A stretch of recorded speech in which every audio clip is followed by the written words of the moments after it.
Students, welcome to easy math for NDA. I am Ujjwal Kaushik, your friend. जो भी students NDA की preparation कर रहे हैं उनके लिए हमारा चैनल बहुत यूजफुल है, जहां हम क्वेश्चन और कॉन्सेप्ट साथ में समझते हैं।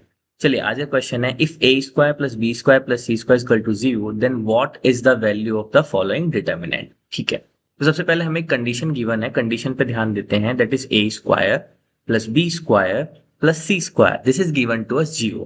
अब देखो, हम जानते हैं जो भी हमारे लिए रियल नंबर्स होते हैं, if we have given a square of any real number, so this is always non negative. यानी कि स्क्वायर जो होता है किसी भी रियल नंबर का, वो क्या होता है, 0 या 0 से बड़ा, है ना। हम जानते हैं, आप करके देख लीजिए। जैसे मैं यहाँ पे 5 लेता हूँ तो 5 का स्क्वायर क्या है, 25।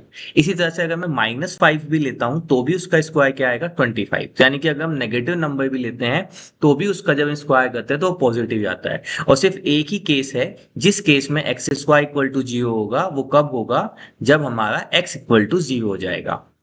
ठीक है, तो यानी कि जो ये A square plus B square plus C square, ये तीनों ही क्या है, जैसे यानी कि हम कह सकते हैं A square is always greater equal to 0, B square भी हमेशा greater equal to 0 and C square भी ग्रेटर इक्वल टू 0।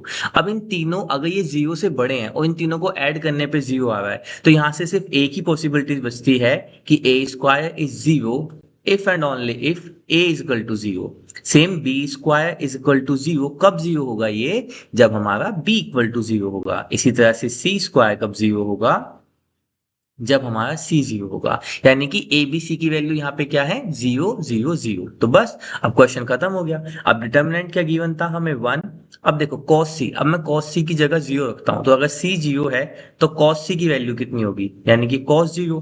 अब cos 0 कितना होता है हमारा, 1। इसी तरह से cos c की जगह क्या आ जाएगा, 1, और cos b की जगह भी क्या आ जाएगा, 1। ऐसे ही फिर ये 1 1 1, और ये भी कितना हो गया, 1 1 1। और यहाँ पे डिटर्मिनेंट की प्रॉपर्टी, अगर कोई भी दो या दो कॉलम सेम हो तो उस डिटर्मिनेंट को सॉल्व करने की जरूरत नहीं होती, हम डायरेक्ट कह सकते हैं डिटर्मिनेंट की वैल्यू क्या होगी, 0। तो यहाँ से हमारा option B is right answer.